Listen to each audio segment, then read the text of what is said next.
Shalom, selamat sore. Perkenalkan, nama saya Nofra Naulawadu dengan NIM 23030 101 kelas C semester 2, jurusan Sosiologi, Fakultas Ilmu Sosial dan Ilmu Politik, Universitas Nusa Cendana Kupang. Pada kesempatan ini, saya akan membahas materi yang saya review dari buku ketiga mengenai teori sosiologi dalam era teks klasik, mata kuliah teori sosiologi klasik. Baik, saya langsung saja pada inti pembahasan yang pertama mengenai pengertian teori sosiologi. Teori adalah sistem pernyataan umum atau proposisi tentang fenomena. Namun, ada dua fitur yang bersama-sama membedakan teori ilmiah dari sistem ide lain seperti yang ditemukan dalam agama atau filsafat. Teori ilmiah menjelaskan tentang memprediksi fenomena yang dimaksud, dan yang kedua hipotesis yang dapat diuji dan dengan demikian dipalsukan.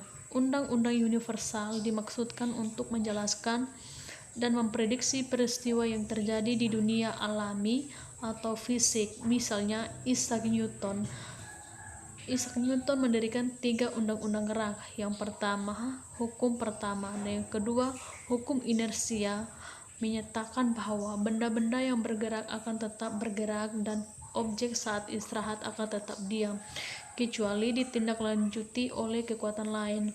Dalam penjelasan dan prediksi mengenai pergerakan objek, undang-undang ini melampaui batas waktu dan ruang.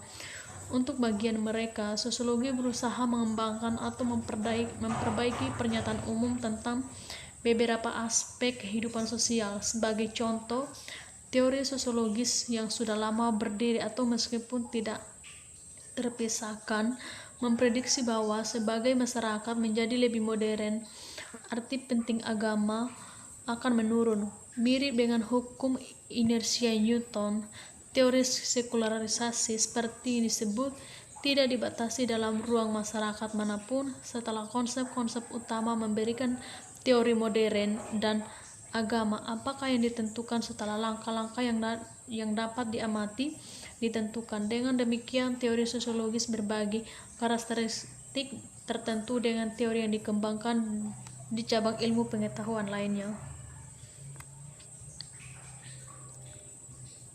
Mengapa pembaca karya aslinya? Beberapa profesor setuju dengan siswa bahwa karya asli terlalu sulit untuk menguraikan. Para profesor ini menggunakan buku teks sekunder yang menafsirkan dan menyederhanakan ide-ide ahli teori inti. Argumen mereka adalah tidak dapat menangkap perhatian siswa menggunakan karya asli. Siswa harus terlibat dalam rangka memahami, dan teks-teks sekunder pada akhirnya mengarah pada pemahaman yang lebih baik tentang teori-teori yang diliputi. Namun, ada masalah yang signifikan dengan pembaca. Hanya interpretasi karya asli. Teks sekunder dan asli tidak sama. Teks sekunder tidak hanya menerjemahkan apa yang ditulis para teori ke dalam istilah yang lebih sederhana, sebaliknya, untuk menyederhanakan, mereka harus merevisi apa yang penulis katakan. Masalah yang dapat muncul bahkan dari interpretasi yang paling setia yang diproduksi dapat diilustrasikan oleh permainan telepon. Ingat permainan anak itu di mana Anda dan teman Anda duduk di lingkaran. Satu orang berpikir tentang sebuah pesan dan membisikkan kepada orang berikutnya, yang meneruskan pesan orang berikutnya sampai orang terakhir dalam lingkaran mengumumkan pesan dengan keras. Biasanya semua orang mengaum tawa karena pesan pada akhirnya biasanya tidak seperti yang diedarkan pada awalnya. Ini karena pesan secara tidak sengaja disalahartikan dan berubah seiring berjalannya. Siapa teori inti sosiologi? Keyakinan kami bahwa siswa harus membaca inti teori sosiologi klasik yang menimbulkan pertanyaan penting. Siapa teori inti ini? Lagi pula, disiplin sosiologi telah dipengaruhi oleh puluhan filsuf dan pemikir sosial. Mengingat fakta ini, apakah benar untuk memegang segenggam sarjana sebagai teori inti sosiologi? Bukankah ini mengarah pada kanonisasi beberapa mati putih? Dalam pandangan kami, jawabannya adalah ya, itu benar atau setidaknya tidak salah. Untuk melemparkan kelompok intelektual tertentu sebagai penulis inti dan disiplin, dan ya ini sampai batas tertentu. Kanonisasi beberapa orang mati putih Eropa. Di sisi lain, para pemikir dari mana para ahli teori sosial, kemudian yang kami untuk memasukkan beberapa ahli teori sambil mengecualikan orang lain. Penting terlebih dahulu untuk secara singkat mempertimbangkan konteks historis yang menetapkan gangguan untuk mengembangkan sosiologi sebagai disiplin. Bagaimana kita menavigasi teori sosiologi? Sejauh ini kami memiliki 4 penjelasan. Yang pertama, menjelaskan sikap imperatif teori sosiologi. Yang kedua, berpendapat bahwa siswa harus membaca karya teoritis asli. Dan yang ketiga, membahas para ahli teori yang kami anggap sebagai jantung teori sosiologi klasik. Sekarang kita sampai pada pernyataan keempat, bagaimana kita bisa menavigasi berbagai gagasan yang diajukan para teori ini ke depan. Untuk tujuan ini, di bagian ini kami menjelaskan kerangka metateoritis atau peta yang kami gunakan dalam buku ini untuk mengeksplorasi dan membandingkan dan membedakan pekerjaan masing-masing ahli teori. Pertanyaannya, pesanan dan aksi. Kerangka kami berkisar pada 2 pertanyaan sentral yang telah dilaksanakan oleh para teori sosial dan para filsuf sejauh sebelum pembentukan sosiologi sebagai disiplin yang dilembagakan. Pertanyaan Ordo dan aksi Alexander pada tahun 1987. Memang kedua pernyataan ini telah menjadi landasan dalam pemikiran sosial, setidaknya sejak zaman para filsuf Yunani kuno. Pertanyaan pertama atau diilustrasikan pada adalah ia menanyakan apa yang terjadi pada pola atau prediktabilitas perilaku yang mengarahkan kita untuk mengalami kehidupan sosial sebagai rutin atau dinyatakan agak berbeda. Bagaimana kita menjelaskan bahwa fakta bahwa kehidupan sosial tidak acak, kacau, terputus, tetapi malah menunjukkan keberadaan alam semesta sosial yang dipesan. Pertanyaan kedua adalah tindakan ini menganggap faktor-faktor memotivasi individu atau kelompok untuk bertindak. Pertanyaan tentang tindakan kemudian mengalihkan perhatian kita pada kekuatan yang dianggap bertanggung jawab atas perilaku individu atau kelompok kemudian secara tertentu. Sketsa biografi Karl Marx lahir pada tanggal 5 Mei tahun 1818 di Trier, sebuah kota komersial di barat daya Jerman Barat. Turun dari garis rabi di kedua sisi keluarganya, ayah Marx, Heinrich, adalah pengacara yang berpendidikan sekuler. Meskipun Heinrich tidak aktif mempraktikkan Yudaisme, ia tunduk pada antisemitisme.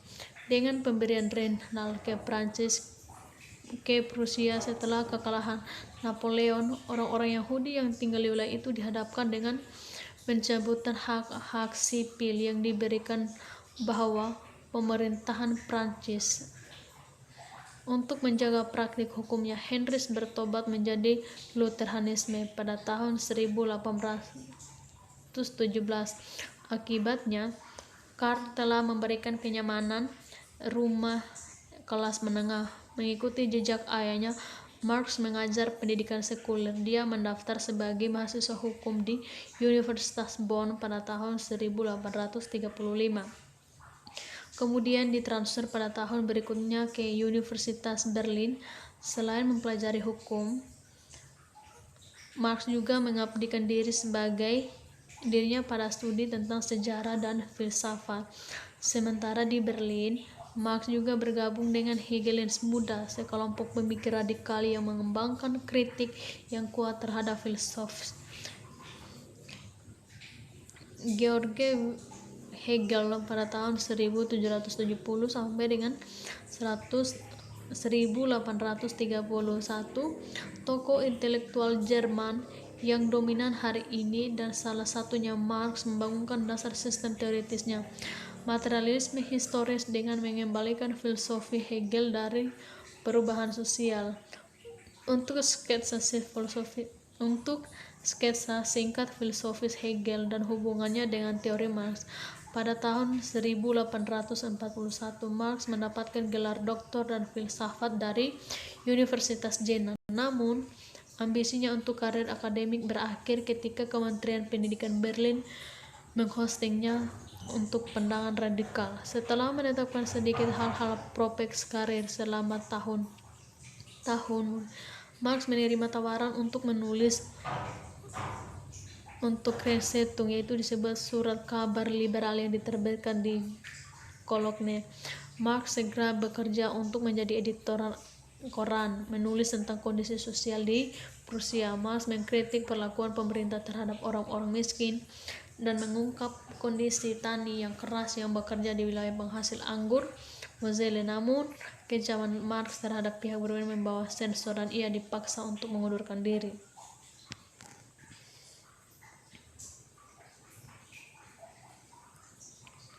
Orientasi teoritis Marx dalam hal kerangka meta-teoritis. Bagaimana pekerjaan Marx sebagian besar terdiri dari kolektivis dan rasionalis dalam orientasi. Tentu saja seperti yang dibahas sebelumnya, dimensi, tindakan atau pesanan yang dimaksudkan untuk berfungsi sebagai perangkat heuristik. Tentu saja ada dua unsur teori Marx yang tidak cocok dengan konteks ini. Demikian, Marx mengajar tema itu yang diambil secara keseluruhan, menggarisbawahi visinya tentang tatanan sosial yang dibentuk oleh transisi historis yang luas dan kelar aktor atau kolektivis yang diadu satu sama lain dengan perjuangan untuk merealisasikan kepentingan ekonomi mereka atau rasionalis. Mengenai pernyataan tentang ketertiban, Marx melihat masyarakat manusia sebagai berevolusi terhadap akhir yang utama utopis, proses yang dipacu oleh konflik kelas. Ini adalah perjuangan untuk mengendalikan kekuatan produksi dan distribusi sumber daya dan keuntungan yang mereka buat, yang kepemimpinan kelas bukan individu, untuk menjadi penggerak utama sejarah dari satu tahap pengembangan ke yang berikutnya. Setiap tahap historis meledak pada dirinya sendiri dan revolusi yang mengesampingkan satu kelas yang berkuasa untuk yang lain.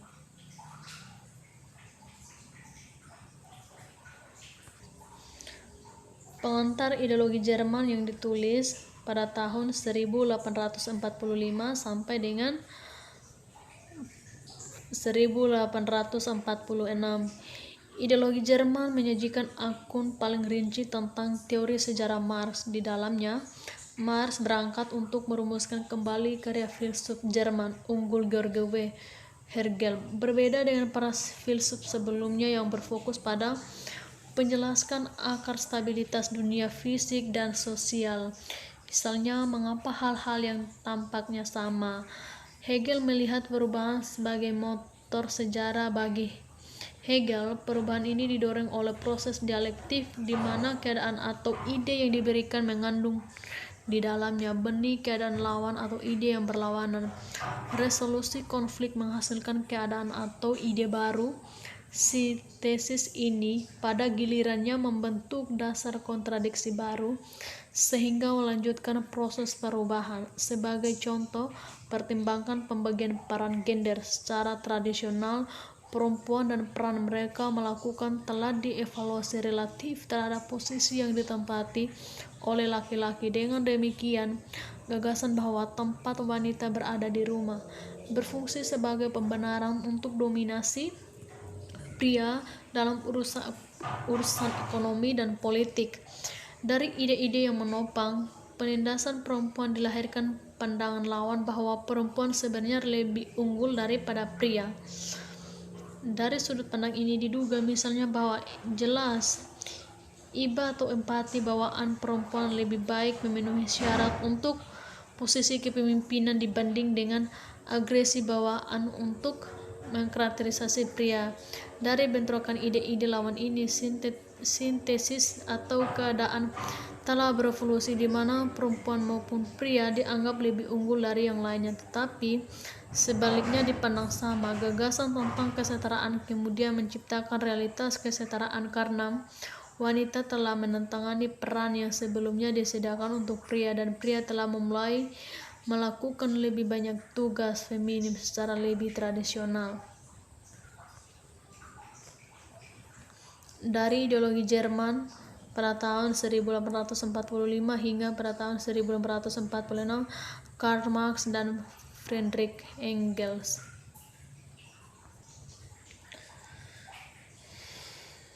Tempat kami mulai tidak sewenang-wenang, bukan dogma, tetapi tempat nyata dari mana abstraksi hanya dapat dibuat dalam imajinasi. Mereka adalah individu-individu yang sebenarnya. Aktivitas mereka dan kondisi material di mana mereka tinggal, baik yang mereka temukan sudah ada dan yang diproduksi oleh aktivitas mereka. Premis dengan demikian dapat diverifikasi dengan cara yang murni empiris. Premis pertama dari semua sejarah manusia tentu saja keberadaan individu manusia yang hidup.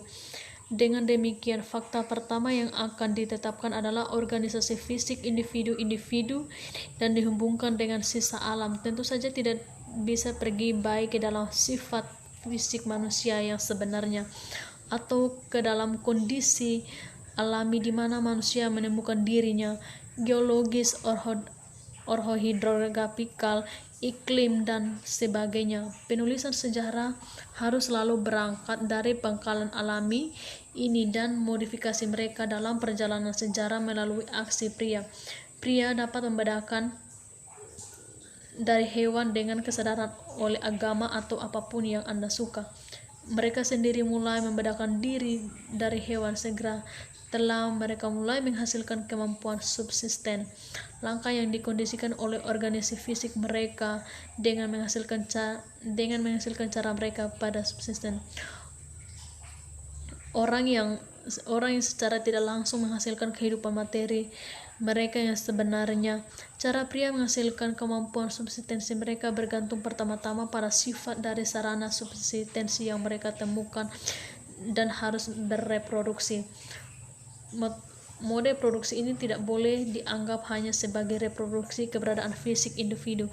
Sebaliknya, itu adalah bentuk kegiatan yang pasti dan individu-individu, bentuk yang pasti mengekspresikan hidup mereka, model kehidupan yang pasti di pihak mereka. Ketika individu mengekspresikan hidup mereka, jadi mereka oleh karena itu apa ada yang bertetapan dengan produksi mereka, baik dengan apa yang mereka hasilkan dan dengan cara mereka menghasilkan. Sifat individu dengan tergantung pada kondisi material yang menentukan produksinya. Hubungan berbagai negara di antara mereka sendiri tergantung pada sejauh mana masing-masing telah mengembangkan kekuatan produktifnya, pembagian kerja, dan hubungan inti internal. Pernyataan ini umumnya diakui, tetapi tidak hanya dengan satu negara kepada orang lain, tetapi juga seluruh struktur internal bangsa itu sendiri. Tergantung pada tahap pembangunan yang dilihat yang di paling nyata, dengan sejauh mana pembagian kerja telah dilakukan. Setiap gaya produktif baru sejauh ini bukan hanya kualitatif kekuatan produktif yang sudah diketahui, misalnya membawa budidaya tanah segar, menyebabkan pengembangan lebih lanjut pembagian kerja.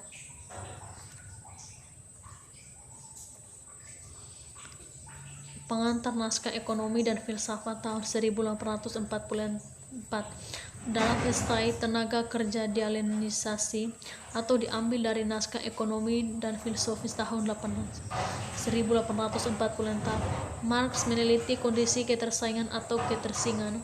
Bagi Marx, ketersaingan melekat dalam kapitalisme karena proses reproduksi dan hasil kerja kami menghadapi kami sebagai kekuatan yang mendominasi. Itu tidak berasal dari kesalahan atau pelanggaran yang berakar religius, karena Hegel berpendapat, tetapi dari kondisi material di mana kita menerapkan kapasitas produktif esensi kita.